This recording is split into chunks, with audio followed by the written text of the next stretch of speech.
What's going on, my friends? My name is Pyro and welcome to my 100 subscriber trading video. I promised you guys at 100 subscribers that I'd make this tutorial on how to trade so that you guys could get into trading if you don't know how to do it already.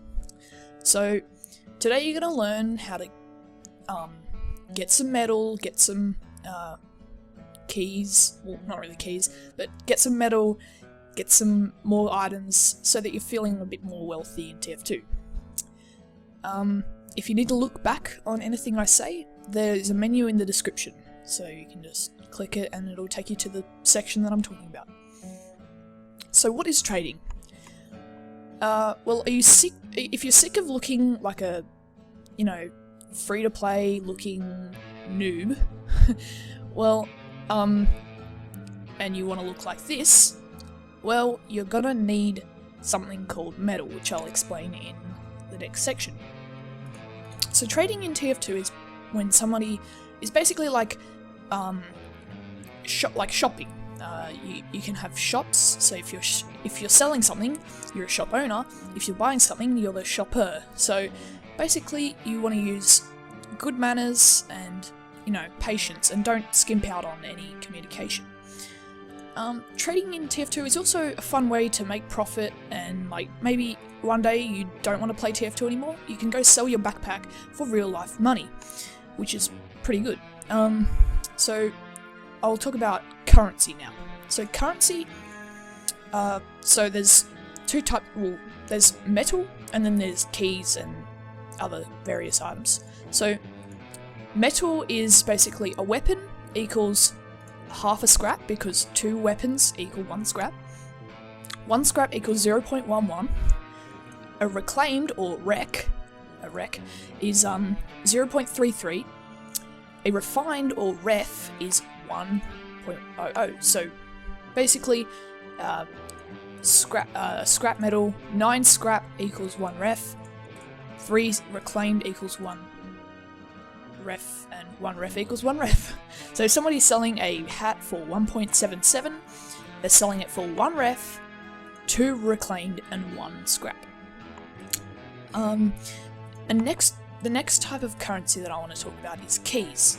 Keys are basically bought off this Manco store, and they let you open crates, but usually people just use them as currency.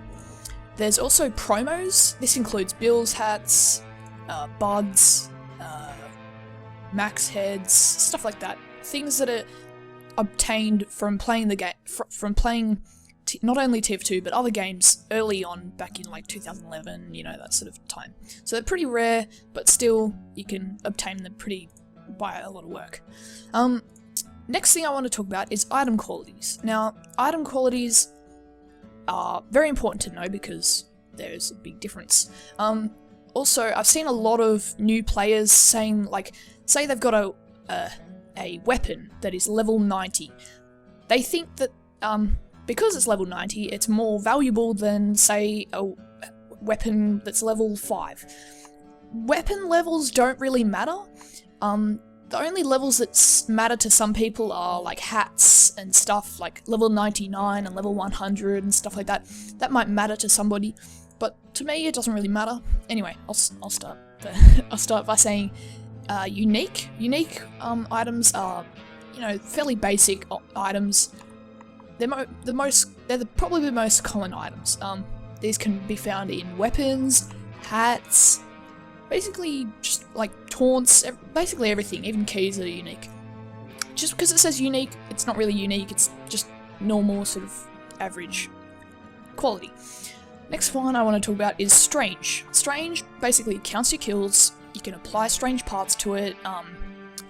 You can't only get strange weapons, but you can also get strange hats, strange miscs, basically strange everything. Also, there's genuine items. These are basically obtained from playing a game other than TF2 and maybe pre-ordering it or something, and then you get an item in TF2, so it's basically just letting the other game make more sales and stuff. And basically, as you can see, there's a genuine dead cone. This was obtained by playing Plants vs Zombies, I think, from pre-ordering it. So that's just a little example. There's also vintage weapons. Now vintage weapons are basically like unique weapons, but they were only found before the Man Economy update, which was I think March 15th, 2011. I'm not too sure. I might have to check that. But basically, vintage are just old, dropped weapons. So yeah, there's also a few other item qualities, but I don't think you guys really need to know about that. Now, trading terms. These are basically like words that traders use in trade. You might not understand when somebody's saying, oh, I want pure item overpay or something like that. So I'll explain a few. Also, I'll go over clean and dirty. So clean and dirty.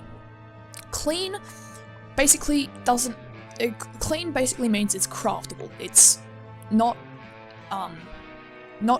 it's craftable. Usually people like these more, and usually they're more valuable than dirty. On some occasions, dirty is more valuable than clean. But yeah, dirty items are usually non-craftable versions of the item.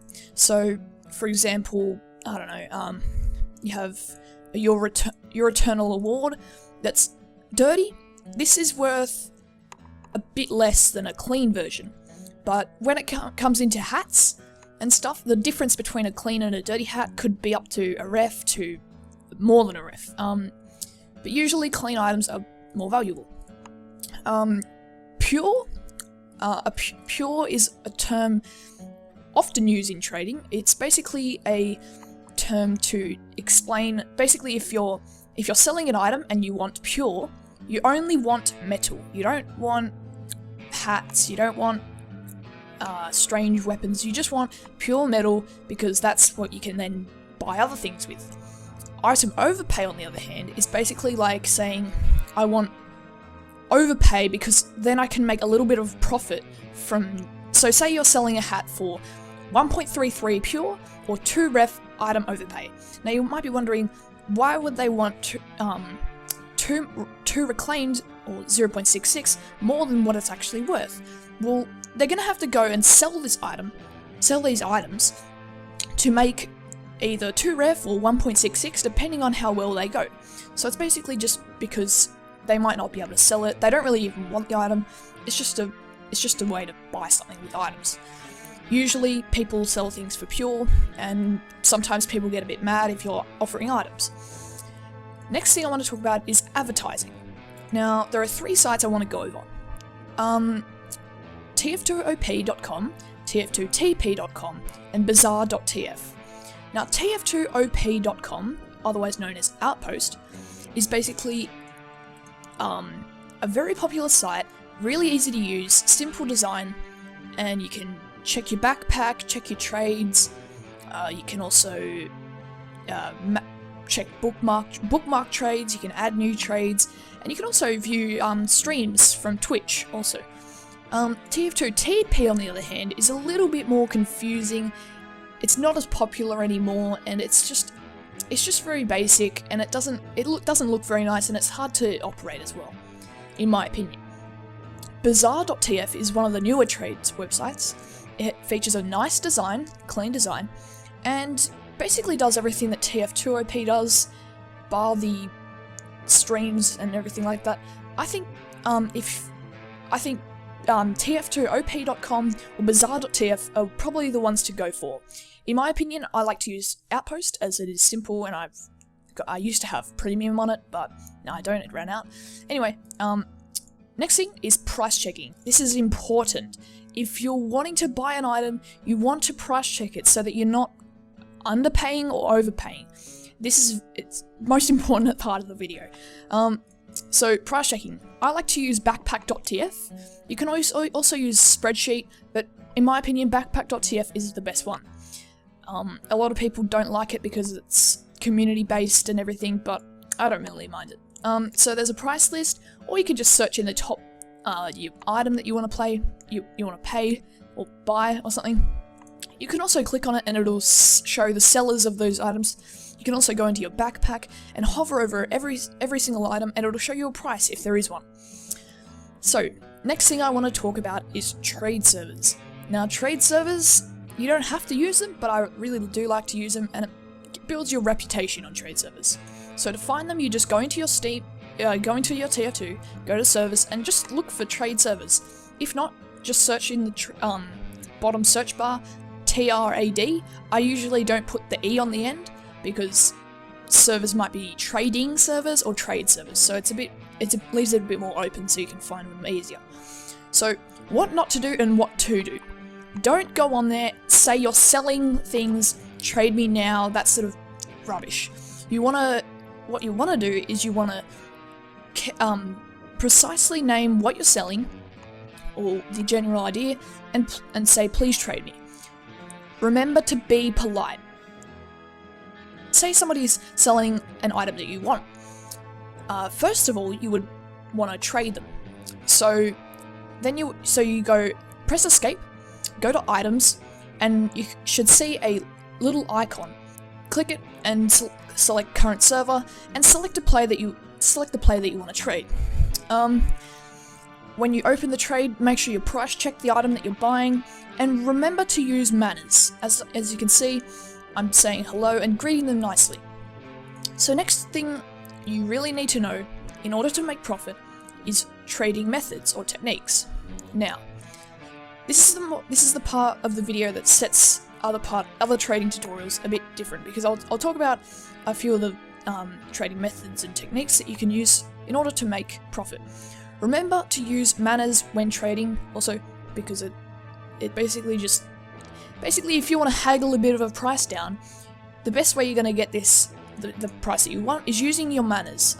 Everybody's got them, you just need to know how to use them. So one technique of trading to make profit is scrap banking. Now I'm sure a lot of you have heard about this before. I featured it in my Scrap to Sunbeams episodes. Basically, you take one weapon, you sell it for a scrap, then with that scrap, you go buy 2 weapons. Then with those 2 weapons, you sell them for a scrap each, giving you 2 scrap. Then you buy 4, with those 2 scrap, you buy 4 weapons, and then you sell 4 weapons for scrap each. It basically just keeps on going and gives you profit. You're basically doubling your profit every time.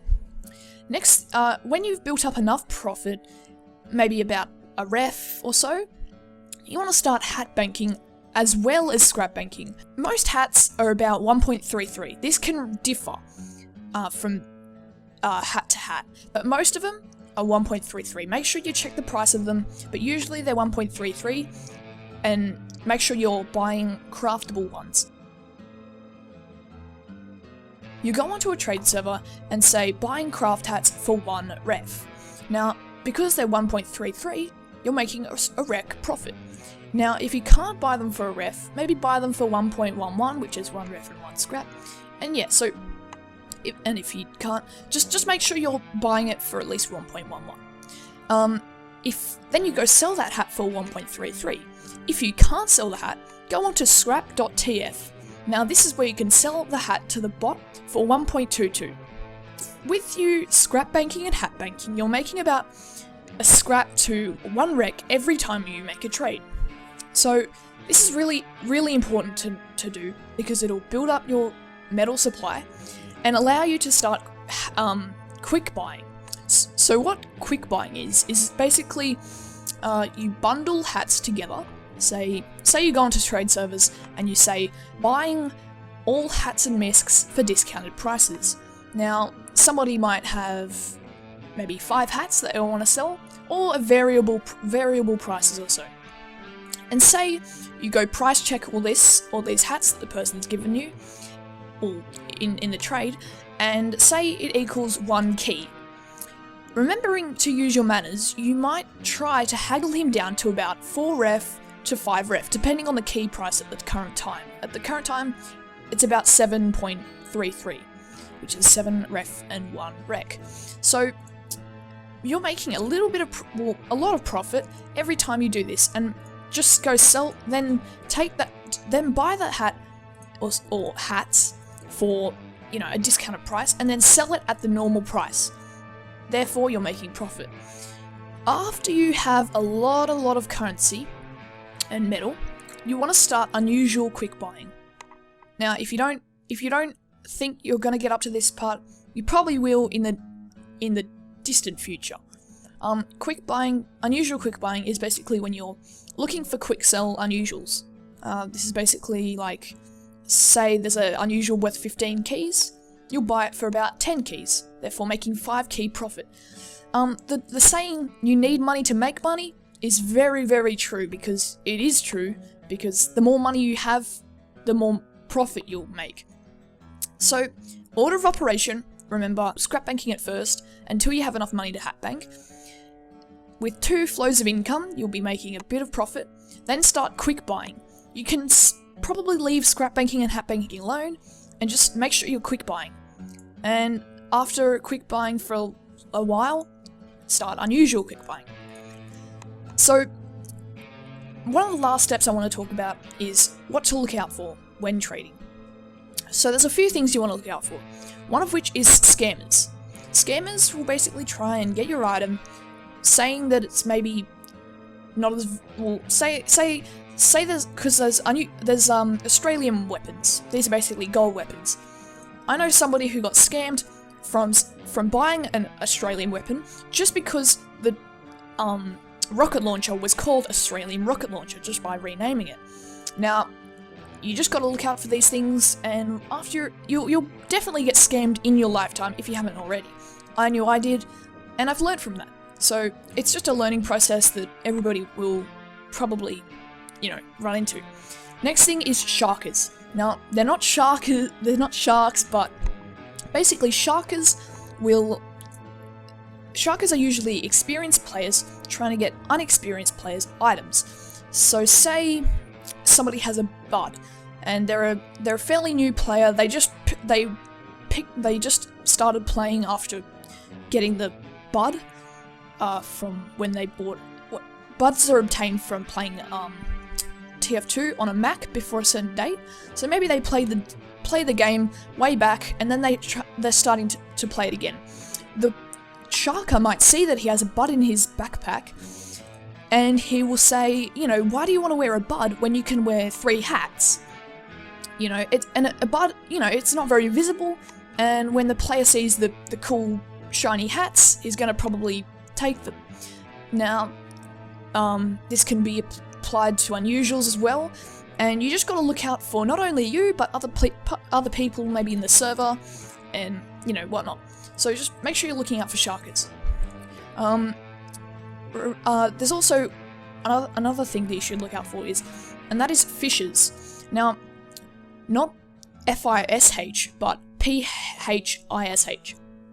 This is basically when you get a random friend request, and it's usually a bot that sends you a message saying, can you add my friend? He can't add you. And then there's a link to his profile. Do not click that. That is a phishing link, and can lead to getting your Steam account hijacked. So just if you do come across them, click their profile. Don't click the link, and report them, and block them and whatnot. So, thanks for watching, guys. I hope you enjoyed, and I hope you enjoyed the video, and I hope you learned something. I wish you guys good luck in your trading adventures. If you have any questions, make sure you ask them in the comments, because I check my YouTube every day. I'll always check it, and yeah. So if you enjoyed, leave a like, share it with a few friends if they want to start trading, and yeah. Thanks for watching, guys. See ya.